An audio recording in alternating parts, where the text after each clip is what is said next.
Sirène Grand Est vous accueille pour cet après-midi afin d'ouvrir un deuxième volet de ce que j'appellerais la mutation profonde de l'attractivité, la notion d'attractivité, que l'on soit un individu, une entreprise, et par la force de proposition, les propositions de valeur. C'est de plus en plus d'actualité. Ce matin, nous avons entendu comment nous redéfinir, comment améliorer cette image par l'identité digitale qui a un effet levier en réalité sur cette définition de valeur que l'on apporte, etc. Alors c'est un sujet certes complexe. Nous avons souhaité simplement dire aux gens que par la veille que nous effectuons les uns et les autres, on se rend compte que les Français commencent à avoir le ras-le-bol du digital. Alors l'édition que nous avons lancée est une édition qui a été vraiment... il y a eu l'émergence, parce que nous aussi on s'est posé la question, mais quelle est notre proposition de valeur aujourd'hui de Sirène Grand Est? Mais après tout, c'est du numérique et du tactique dont on utilise. On utilise du tactique. Le tactique, c'est pas de la stratégie. La stratégie, c'est plutôt à quel jeu on joue, sur quel terrain, comment gagner la partie. D'accord? On s'accorde à dire ça. La tactique, c'est finalement, mais qu'est-ce que j'utilise, et notamment en termes de compétences humaines qui transitent par le digital, pour pouvoir en fait me connecter, créer cette attractivité et vendre. Donc finalement de dire, il faut vendre, mais à quoi ça sert de dire qu'il faut vendre? Alors avec moi aujourd'hui, nous avons j'ai deux personnes à mes côtés. Le premier, puisque je t'ai demandé, Yves, nous nous connaissons depuis de nombreuses décennies maintenant, il faut le dire. Yves Lomé est aujourd'hui le directeur des achats, de production de Flammarion, et aussi le directeur des achats donc, du groupe Madrigal qui regroupe finalement, arrête-moi si je me trompe, aide-moi s'il te plaît. Gallimard, Flammarion, Casterman, j'ai lu quelques autres marques. C'est du gros groupe ça, c'est du lourd ça, c'est l'un des fleurons des industries françaises, même d'Europe je crois, c'est ça? C'est aujourd'hui le 3e groupe d'édition en France, derrière Hachette, qui est un énorme mastodonte, et un groupe inconnu puisqu'en fait il existe par un acronyme qui s'appelle Editisme, qui représente des très grandes marques type Nathan, Bordas dans le monde du scolaire, le dictionnaire Le Robert par exemple, Plomb, Perrin, etc. Micro plus comme ça. Ok, merci Yves. Ouais. D'accord, ouais, c'est mieux. À ma droite, Isabelle Husser, que j'ai rencontrée en début de cette année plutôt, et qui m'avait l'air d'être très alerte sur le sujet qui est, mais c'est quoi cette histoire du digital? Alors déjà digital, j'aimerais juste rappeler une chose, on a ce mot usuel du digital qui veut dire numérique en réalité en anglais. Mais digital veut dire tactile. Donc le problème, c'est qu'on adopte les choses aujourd'hui et puis on en parle, mais est-ce qu'on en comprend réellement le sens? Donc nous avons invité Isabelle sur ce talk de façon à ce qu'on se dise, mais en fait, comment on se positionne là-dedans? Isabelle, vous faites quoi au travers de votre rôle? Votre rôle sans détour, vous essayez de faire quoi aujourd'hui par rapport à ce sujet? Alors moi, j'essaye de rapprocher deux mondes, le monde des industriels et le monde du digital, pour que les chefs d'entreprise prennent conscience qu'aujourd'hui, ils ont énormément de facilitateurs pour pouvoir améliorer leur organisation au quotidien dans leur entreprise, grâce à tout ce qui est numérique. Alors, où en êtes-vous aujourd'hui? Qu'est-ce que vous avez fait comme premier constat? Et qu'est-ce que vous pouvez, de manière pragmatique, nous dire, là, en l'état, selon vous, comment faut-il avancer? Alors, le constat est pas très glorieux parce que on s'aperçoit aujourd'hui que les chefs d'entreprise, on a beaucoup de PME adhérentes et du coup, ils prennent pas le temps. Ils prennent pas le temps aujourd'hui de prendre un peu de recul pour se dire, bon allez, il va falloir qu'on s'y mette et surtout, ils savent pas par quel bout commencer. Donc, moi aujourd'hui, je cherche vraiment à les accompagner dans leur organisation en m'appuyant, bien entendu, sur des ressources locales capables de pouvoir les accompagner et de les guider par rapport à la valeur qu'ils veulent dégager de leur entreprise. Mais n'allons-nous pas trop vite? La question est simple. Moi, j'ai l'idée que ne faut-il pas les amener à accéder à leur vision? Admettons aujourd'hui que là, nous tentons d'expliquer aux gens de quelle manière ils peuvent accéder à leur propre vision pour dire « Ah oui, là je vois un peu mieux ». Alors Yves, 14 années, au sein d'un rôle qui est donc directeur de production, d'achat, etc. Tout à fait. Qu'est-ce que Avec ça un développement de l'activité digitale, effectivement, sur ces dernières années, qui commence à être significatif. Juste un tout petit peu d'histoire, puisqu'en fait, l'édition, au départ, c'est né avec la vocation de propager le savoir, et tous les éditeurs qui sont nés dans les années 1830 à 1900 étaient avant tout des imprimeurs, puisque pour pouvoir propager le savoir, il fallait dupliquer. Et donc l'édition est très attachée au livre papier. Et le numérique, pour l'éditeur, est un peu une révolution depuis ces 15 dernières années, puisqu'on a toujours pensé que le livre papier était la seule façon de transmettre le savoir, et on a regardé le numérique de façon un petit peu dédaigneuse, quoi. Pour autant, il a bien fallu faire évoluer les choses, puisque, quelques chiffres, aujourd'hui, le livre est le premier bien culturel en France. En termes de marché, c'est 2,7 milliards d'euros de chiffre d'affaires. Et la partie vente de fichiers numériques pèse aujourd'hui un peu plus de 6%, autour de 170 millions d'euros. 6% c'est peu, mais 170 millions d'euros, ça commence à être beaucoup. Donc, si je comprends bien, lorsque Gutenberg a inventé finalement l'imprimerie, il ne savait pas qu'il allait y avoir une industrie du livre. Donc, finalement, qu'est-ce qu'il faut faire? Je suis chef d'entreprise, je dois inventer mon imprimerie parce qu'elle me sert à quelque chose, donc ça donne du sens. Ou comment est-ce que tu as vécu ces 15 dernières années approximativement au travers de... en discutant hier soir, pour faire plus simple, comment est-ce que tu arrives à expliquer aux gens d'où vous êtes partis et comment vous êtes arrivés? C'est-à-dire, au départ, quand on veut innover, on passe 3 stades, non? Au début, c'est un peu ridicule, puis ensuite... Oui, il y a plusieurs étapes. Il y a la première étape qui était de se dire ça ne marchera jamais. Donc voilà, on regarde ça de façon dédaigneuse, ce que je disais, et puis on ne fait rien. Il y a évidemment une deuxième étape qui est de constater ce qui se passe par ailleurs, en particulier sur le marché américain qui a une dizaine d'années d'avance par rapport au marché européen sur ce type d'évolution, et on analyse des chiffres et on voit que la vente de fichiers numériques aux États-Unis, il y a 10 ans de cela, pesait autour de 13 à 15% des ventes et continuait à progresser. Certes, des librairies, on en a de sublimes en France. Il y a un réseau de libraires et un tissu de librairies très très important qu'on n'a pas forcément aux États-Unis. S'il faut faire 150 km pour aller chercher un livre, évidemment, c'est très très simple de l'acheter en ligne, soit de se le faire porter en termes d'objets, soit de l'acheter sous forme de fichier. Donc on a regardé ça et on avait un peu peur de cette évolution parce que nous, on n'y était pas vraiment préparés. Donc il a fallu se préparer à cela, et pour se préparer, on s'est appuyé sur plusieurs choses. La première, évidemment, c'est qu'il faut des règles, il faut une normalisation, il faut que les fichiers ne partent pas dans tous les sens, il faut avoir des formats qui soient reconnus internationalement, et c'est le cas aujourd'hui. Et puis, il faut pouvoir proposer une offre. Ce qui nous a mis un petit coup de pied aux fesses, ça a été le piratage. Puisqu'en fait, c'est très très simple aujourd'hui de prendre un livre, de le scanner sur une photocopieuse, de récupérer le fichier et de le mettre à disposition de qui a envie de le lire. C'est hyper simple. Et on a eu des auteurs qui sont revenus vers nous en se plaignant du fait que leur livre, on pouvait le lire à tel endroit, en ligne, directement, gratuitement, alors qu'on ne l'avait pas encore commercialisé. Et pour répondre à ça, la seule solution, c'est de dire, monsieur, je ne peux rien faire pour vous parce que vous ne m'avez pas donné vos droits numériques.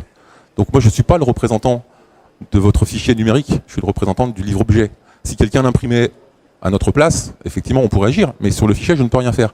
Et donc, progressivement, on a intégré à tous nos livres, à tous nos nouveaux livres, une notion de détention des droits numériques pour lesquels l'auteur est rémunéré au même titre qu'il est rémunéré sur les ventes papier, et qui nous permet d'avoir progressé dans une offre légale jusqu'à aujourd'hui atteindre un stade où chaque nouveau titre sort simultanément en papier et en fichier numérique. Ça, c'est une performance. Donc, aujourd'hui, la question que je me pose, c'est est-ce que vous êtes conscient de votre position dominante ou pas, clairement? Alors dominante, non, absolument pas. Sur le plan production, quelque part sur un des leaders finalement du livre en tant que tel, ou sur son modèle économique? C'est intéressant parce que c'est un modèle économique qui est commun pour tous les éditeurs de France, voire d'Europe, voire du monde. L'édition, c'est un métier qui a toujours été tourné vers l'extérieur. En France, chaque année, si j'intègre le monde du scolaire, il y a 70 000 nouveautés. C'est énorme, c'est énorme. Sur ces 70 000 nouveautés, il y en a 12 000 qui sont vendues à l'étranger sous forme de cession de droits. C'est-à-dire qu'on ne va pas imprimer un livre en tchèque, mais on va vendre les droits à un éditeur tchèque qui va pouvoir le reproduire. Donc on a toujours été tourné vers l'extérieur. Et bizarrement, en 2016, la meilleure vente en France, qui a dépassé les 800 000 exemplaires, c'est un livre qui n'a pas été écrit par un auteur français, mais par un auteur anglais. C'est une traduction, comme quoi ça marche dans les deux sens.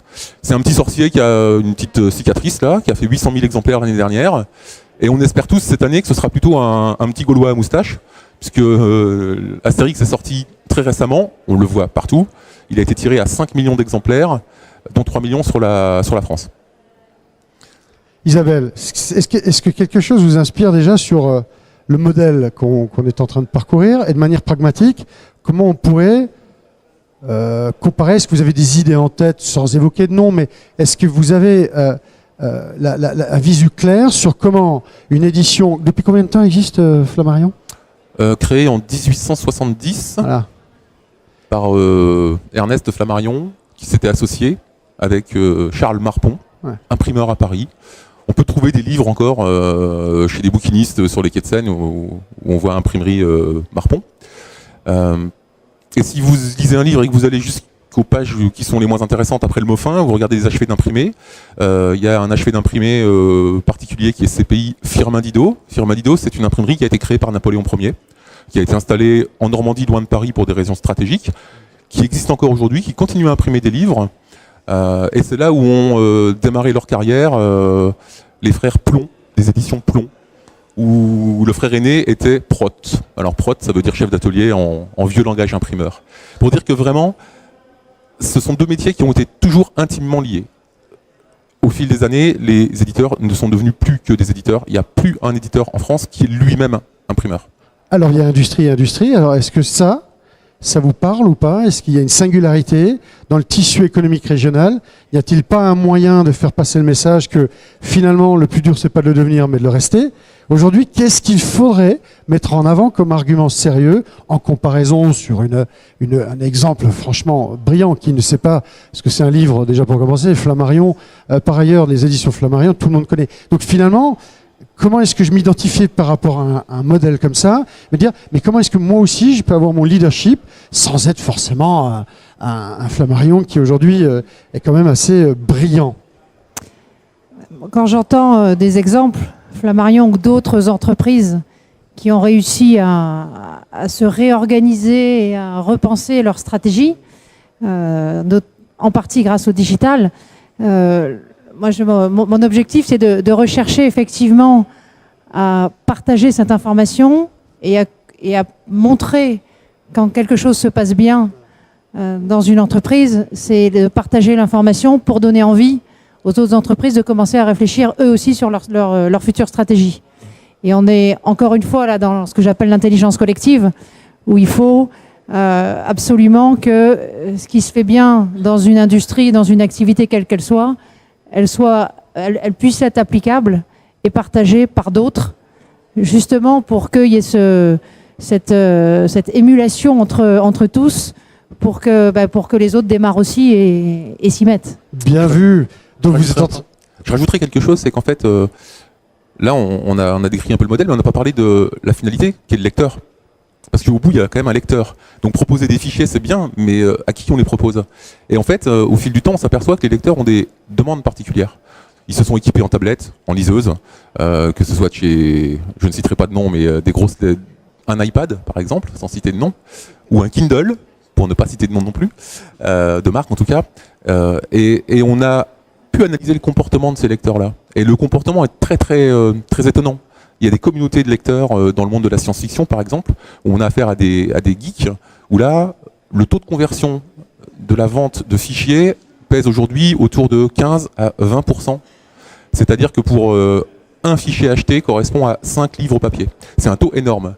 Le pire étant les livres que personne ne prétend avoir lus, le sentimental, littérature de gare si on veut, où on a certains ouvrages qui sont vendus en 1 pour 1. C'est-à-dire qu'il y a un livre papier acheté pour un fichier acheté. Ce qui est énorme et ce qui peut déstabiliser complètement justement une industrie qui repose essentiellement sur le papier à la base. Donc Isabelle, pour revenir sur ce que vous avez dit tout à l'heure, vous avez dit Intelligence collective. Je vous entends souvent dire ça, moi, de l'intelligence collective. Est-ce que c'est ça le signe d'un changement? C'est d'abord de phosphorer sur... Oui, on le sait tous, mais comment est-ce que demain vous allez créer cette... Comment ambitionnez-vous cette intelligence collective? En quelques mots, vous avez des pistes? Vous avez une façon de nous éclairer ou pas?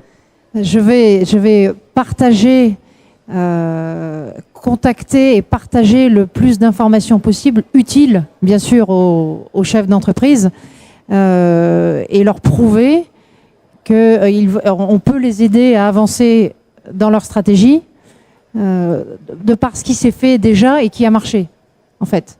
La preuve par l'expérience. Après, il y a aussi des choses qui ne marchent pas et c'est aussi important d'en parler. Pour les aider justement à réfléchir eux-mêmes à leur propre stratégie d'entreprise. C'est plutôt bien dit ça. Ouais, c'est tout à fait le cas. Il y a des segments de marché sur lesquels on a fait des expérimentations et on s'est planté. Ça ne marche pas. Explorer. On pensait que la jeunesse, par exemple, aurait été un segment très intéressant pour le numérique. Et en fait, on voit tous des enfants avec des PlayStation il y a très longtemps, et puis maintenant, non, pas du tout. Les enfants ne sont pas du tout intéressés par de la lecture numérique. Les enfants sont intéressés par faire plein de choses avec des outils de cette nature-là, mais pas à lire. Et ils se réfugient vers le papier. Et c'est vraiment quelque chose de très important pour nous. L'éducation nationale essaye de développer des tableaux numériques et de faire rentrer le numérique dans les écoles. On suit ça évidemment de très très près, parce que le jour où il n'y aura plus de livres pour apprendre, peut-être qu'effectivement il n'y aura plus de livres du tout. Pour autant, des chercheurs du CNRS ont mené quelques expériences hyper intéressantes sur la lecture sur support numérique par rapport au papier pour constater que le taux d'apprentissage, la mémorisation était moins bon. Donc on est quelque part un peu rassuré par cela. Pour autant, on continue à développer ces produits, à enrichir des contenus par rapport à un livre papier qui est un support fixe. On y met de la vidéo, on y met des interviews auteurs. Donc on rend le produit le plus attractif possible pour que les lecteurs soient happés par ce support. Attractivité et par les propositions de valeur. Donc ce n'est pas tout, Yves, ce n'est pas tout d'avoir une bonne idée, il faut la viabiliser. Alors comment justement on arrive à ramener des acteurs? D'ailleurs tu m'as jamais bien dit comment tu t'organisais pour ramener tous ces acteurs en face de vous. Est-ce que c'est un schéma classique organisationnel de fourniture, etc. Comment vous avez réussi à trouver le moyen d'innover dans vos métiers? Alors, on a, comme toute entreprise privée, des objectifs de rentabilité dont parlait Georges précédemment. Donc il n'était pas question de créer des structures lourdes pour gérer un marché dont on ignorait où il allait atterrir. Donc en fait, on a internalisé auprès des équipes existantes un maximum de choses. Quand on imprime un livre ou quand on imprime n'importe quel document, vous envoyez un fichier PDF pour se faire imprimer. En fait, on a remonté un peu la chaîne de l'avant PDF et aujourd'hui, tous nos fichiers sont des fichiers structurés dans un flux XML et permettent de générer tout type de fichiers de sortie. Et le PDF imprimeur est un fichier de sortie, l'ePub 3 qui va être lu sur tablette iPad est un autre format de sortie, l'audiobook peut être un format de sortie issu de nos fichiers et on centralise cette gestion au sein des équipes de fabrication dont je m'occupe et on archive absolument l'intégralité de tous nos fichiers depuis maintenant un peu plus de 15 ans. Donc on est capable de ressortir des livres en format numérique qui n'ont pas encore été exploités aujourd'hui et de générer des fichiers correspondants. Alors, ça c'est intéressant, voilà qui est intéressant parce que les canaux se multiplient, sont nombreux, on est d'accord. Comment on associe tout ça? Et justement, moi j'ai une question à vous poser, Isabelle, qui me tarabusque depuis un petit bout de temps. Comment arriver à prendre en compte les modèles économiques autour du modèle économique des industries et comment vous assurer que la proposition de valeur de celui qui veut vendre va correspondre à celui qui va devoir acheter parce qu'il y a une transformation, etc.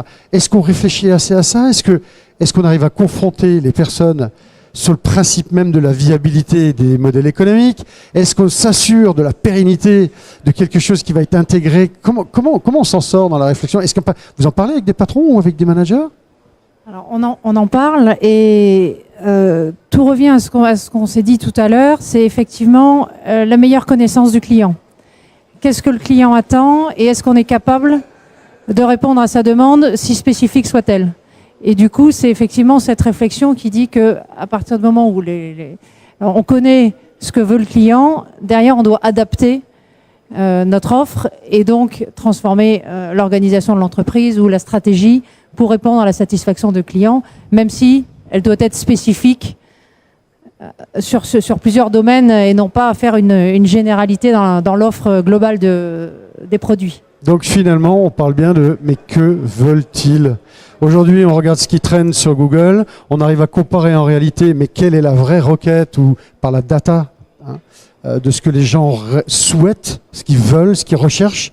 Et à partir de là, on lance une réflexion aussi pour savoir finalement, mais comment j'intègre ça chez moi? C'est intéressant parce qu'en fait, là je vous ai parlé de 1 pour 1, je fais un livre, je fais un fichier. Mais on a aussi des clients extérieurs et qui sont des institutions qui se tournent vers nous, puisqu'en fait, il y a 20 ans, les bibliothèques sont devenues des médiathèques. Et les bibliothèques aujourd'hui, elles achètent des livres papier qu'elles prêtent, mais elles achètent aussi des fichiers numériques. Et on est rentré dans un système de prêt de fichiers numériques, qui est assez complexe à gérer, sachant que si la bibliothèque avant prenait 5 exemplaires de, je vais prendre au hasard le Harry Potter dont je parlais, elle pouvait le prêter simultanément à 5 abonnés, pas plus. Donc il a fallu trouver des solutions techniques qui nous permettent d'offrir aux libraires un prêt de, ils s'abonnent pour 5, 10, 15 exemplaires fichiers, et qu'ils ne puissent pas le prêter à 300 personnes simultanément. Et donc, vous pouvez aujourd'hui, si vous êtes adhérent à une bibliothèque, emprunter un fichier numérique, vous l'empruntez pour 1 mois, on a géré de la chronodégradabilité, c'est-à-dire qu'au bout d'1 mois, de toute façon, le fichier sera détruit, vous n'y aurez plus accès. Et si vous n'avez pas fini le livre pour des raisons X ou Y, vous pouvez redemander à votre bibliothèque de vous le reprêter pour 1 mois supplémentaire. Et donc on a réussi à construire des solutions de cette nature-là, poussées par des demandes extérieures qui étaient totalement éloignées de ce qu'on pouvait penser initialement.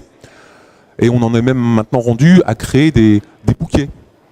Pas des bouquets de chaînes télévision, mais des bouquets de livres, où on est capable d'offrir la nouveauté de l'auteur et son fond. Et son fond, c'est-à-dire les anciens titres, qui sont aujourd'hui tombés dans le fond à des conditions commerciales beaucoup plus privilégiées que ce qu'on pourrait trouver par ailleurs. Donc le digital, d'un point de vue pragmatique, oui, on l'a intégré chez nous pour fabriquer, pour produire, pour vendre, Exactement. mais tout n'est pas digital, l'entreprise tout entière n'est pas digitale, il y a Tout bien n'est pas des hommes, digital. ça je te connais, je sais que tu en es un, tu as beaucoup, vous êtes combien dans cette structure aujourd'hui? La somme des 2 groupes, Flammarion plus Gallimard, c'est aujourd'hui à peu près 1200 personnes. Alors ça intègre aussi, c'est pas seulement la partie émergée de l'iceberg éditoriale que l'on peut voir, ça intègre aussi la logistique, puisque l'ensemble des livres qui sont imprimés vont tous arriver à un site logistique qui lui va les dispatcher à travers toute la France auprès des différents libraires. Donc la partie logistique pèse à peu près 50 à 55% des effectifs. Donc en veille permanente, on sait ce qui se passe sur son marché, vous êtes des leaders, quoi qu'on en dise. Et le digital est aussi présent évidemment dans le marketing. On peut pas s'en passer. Où on est capable d'être beaucoup plus ciblé qu'auparavant quand il y avait une newsletter globale qui partait auprès de tout le monde. Aujourd'hui, on arrive à faire des newsletters qui soient orientés vers le profil de nos clients. En sachant que tel libraire dans tel quartier de Paris a vendu telle typologie de livres et non pas celle-ci, donc c'est pas la peine de lui adresser les nouveautés correspondant à quelque chose qu'il ne vend jamais. Donc on arrive à cibler ça de par l'historique de vente que l'on récupère. On a du digital aussi au niveau des ressources humaines, puisqu'aujourd'hui il existe au sein de la maison un site de mobilité interne où chaque salarié, sous couvert de confidentialité, peut postuler à toutes les offres internes. Et on a ouvert il y a quelques mois un site accessible à l'extérieur, où tous les gens de la profession peuvent envoyer leur CV, leur lettre de motivation, qui est intégrée chez nous pour créer une véritable bibliothèque de talents et pour pouvoir les attraper pour devenir un sniper, effectivement. Tu m'as dit ça hier soir, imaginez-vous qu'on parle d'un éditeur qui devient finalement Sniper. Un sniper dans les ressources humaines. On va pouvoir en fait canaliser une demande parce qu'il y a cette position. J'ai envie de dire dominante quand même, parce qu'à partir du moment où on sait que les cibles ne sont plus des chasseurs mais des snipers, eh ben, on s'oblige à jouer ce rôle, on se met en situation, on réfléchit, etc. Isabelle, c'est combien d'industries et combien d'employés dont on parle ici en Alsace? En tout cas pour la Fédération des industries d'Alsace. La fédération, c'est une centaine d'entreprises et c'est un peu plus de 10 000 salariés.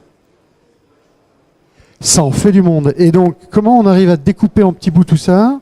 Et step by step, est-ce qu'on arrive aussi à cibler chacune de ces structures pour adresser le bon message au bon moment, au bon endroit? Est-ce que la FIA également doit mener une réflexion pour pouvoir en fait assurer ce rôle, son attractivité et sa proposition de valeur pour qu'elle soit comprise en fait? Tout à fait. Parce que moi j'ai du mal, je vous avoue tout de suite, et je sais que je me suis fait fort de certaines personnes qui ont la maturité et qui ont cette capacité à comprendre. Est-ce qu'on arrive finalement à dire, mais on peut faire beaucoup de choses si soi-même on se met dans cette situation de sniper?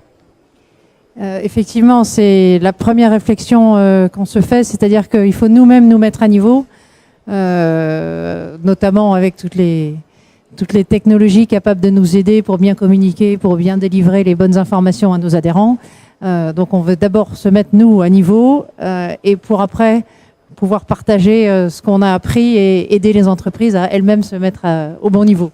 Mais vous le dites, et vous le dites clairement, ce qui veut dire que si je suis une industrie, je suis en confiance, je me mets en confiance. Ce que disait ce matin Georges-Édouard Dias, parler de confiance. On doit créer de la confiance pour pouvoir en fait tout simplement engager. Idée de pouvoir dire, ok, quel est le next step de tout ça? La partie humaine est vraiment fondamentale. Est-ce que ça, c'est bien ressenti ça chez vous? Vous avez conscience de cette valeur humaine là-dedans que vous préservez? Les gens avaient peur, évidemment, et on les a accompagnés à ces changements-là. Et aujourd'hui, les équipes qui génèrent ces fichiers numériques sont les mêmes que celles d'il y a 10 ans qui ne savaient pas ce que c'était. On a voulu faire en sorte que le métier évolue et pas de créer un deuxième métier en parallèle qui prendrait de la place et qui tuerait le métier initial. Donc c'est vraiment d'intégrer la culture digitale dans l'entreprise. C'est à travers des choses simples, je parlais de site RH, ça paraît basique. Accompagner les gens du marketing, accompagner les attachés de presse, nos attachés de presse, dont certaines ont plus d'une 60aine d'années, extrêmement réticentes à utiliser des outils numériques et jouaient plutôt sur leur tissu relationnel pour dire je connais tel journaliste, je vais trouver une interview, je vais trouver une émission télé. Aujourd'hui, elles sont toutes équipées d'un iPad, elles sont toutes connectées à leur réseau professionnel, elles envoient des extraits de livres de tel auteur qui est supposé faire une émission pour essayer d'attirer les journalistes vers ce genre de choses. Et donc le métier évolue, il évolue énormément, à une vitesse assez folle en fait, quand on regarde un peu l'historique de l'édition qui a plus de 2 siècles. Et en 15 ans, les choses ont vraiment beaucoup bougé. J'ai vu une petite vidéo qui était très marrante sur le net, d'une petite fille à qui on donnait une PlayStation avec des boutons. Et la petite fille, elle a 4 ans, elle prend la PlayStation, et elle prend son doigt, et puis elle fait bouger l'écran. Et en fait, elle s'aperçoit que c'est pas tactile, quoi. Et c'est ahurissant de voir qu'à 4 ans, on est déjà prêt à recevoir ce type d'outils, à utiliser ce type d'outils. Donc oui, je pense que ça a évolué très vite et qu'il faut se tenir vraiment au fait des choses. Alors, c'était pas prévu, mais je tiens quand même à décrire ce que vient de dire Yves Lemay. C'est que le vrai souci, ce que je vois, et je ne suis pas le seul, c'est l'accélération par les technologies exponentielles. Ça, c'est un vrai problème, parce qu'il l'a ramené à une fille de 4 ans. La config va changer en un temps record, alors que nous, on vit ça sur 25 ans traditionnellement, etc. Donc il est clair que s'amener soi-même à avoir un regard et keep your channel open, garder keep your mind open, gardez votre esprit ouvert et pas uniquement crouler sous la contrainte, qu'elle soit professionnelle ou familiale, mais c'est essentiel pour notre transformation culturelle, vous croyez pas? Parce que là, on parle quoi? De transformation culturelle. Et si je vous posais une dernière question, Isabelle aussi, que diriez-vous si chaque individu et organisation pouvait s'identifier en matière d'intelligence collective dans un cadre dans lequel je ne risque pas de me perdre? Est-ce que c'est idyllique ou est-ce que c'est possible? Est-ce qu'on peut explorer, collaborer, social médiatiser sa proposition de valeur ou ses propositions de valeur pour être plus attractif? C'est une question simple que je demande. Oui, à l'intérieur d'une même entreprise, sans doute. De façon croisée, ça devient plus compliqué. De façon croisée, vous pensez à quoi? C'est-à-dire d'avoir des évolutions qui puissent être simultanées sur plein de métiers différents, sur des entreprises différentes qui, de toute façon, sont concurrentes. Le multiverse. Donc le multiverse se heurte un peu à cette notion de compétition entre entreprises. Nul ne le sait réellement, mais bon, aujourd'hui, ce qu'il faut retenir, c'est pouvoir en fait se poser la question quelle valeur j'apporte, comment je la délivre, travailler là-dessus, pas seul bien évidemment, et le viabiliser. Et par ailleurs, ça va donner du sens. On a vu ce matin aussi qu'il s'agit de donner beaucoup de sens à finalement ces outils qu'il nous faut, les business models, sa business solution. Donc business model va finalement donner le là à sa business solution. Et après, il faut le faire savoir. Mais la bonne nouvelle, c'est qu'il faut le faire savoir aussi bien en interne qu'en externe. Donc la vérité, c'est que avoir une entreprise, c'est un travail colossal et il faut finalement ne pas régner dans la demi-mesure. Isabelle ? On l'a fait, on a simplement essayé d'expliquer de manière pragmatique et simple, avec quand même un casus clé du livre à côté de moi, pour le moins. Non, j'ai pas les bras. Non, avec du concret, avec vraiment du concret. On est en plein dedans. On suit les évolutions, on essaye de les anticiper, on fait changer nos produits et on essaye d'épouser les comportements de lecteurs. J'espère que ceci vous a un petit peu ouvert l'esprit. C'est un minimum. Pourquoi ? Parce que pour accomplir de grandes choses, il faut y aller par baby steps, vraiment par des petites étapes. Et comprenez bien qu'il faut associer finalement 3 dimensions, 3 logiques, business model, business solution et identité digitale pour faire savoir via la technologie qui nous sommes, ce que l'on fait et comment on le fait. Et je crois que ça, c'est vraiment crucial. Merci Isabelle, et à tout à l'heure pour une prochaine sur une thématique du parcours justement et pour parler d'un peu mieux. Mais qu'est-ce que veulent les autres ? Que veulent-ils et comment le veulent-ils ? Et qu'est-ce qu'on peut amener en proposition de valeur pour les intéresser ? Merci beaucoup.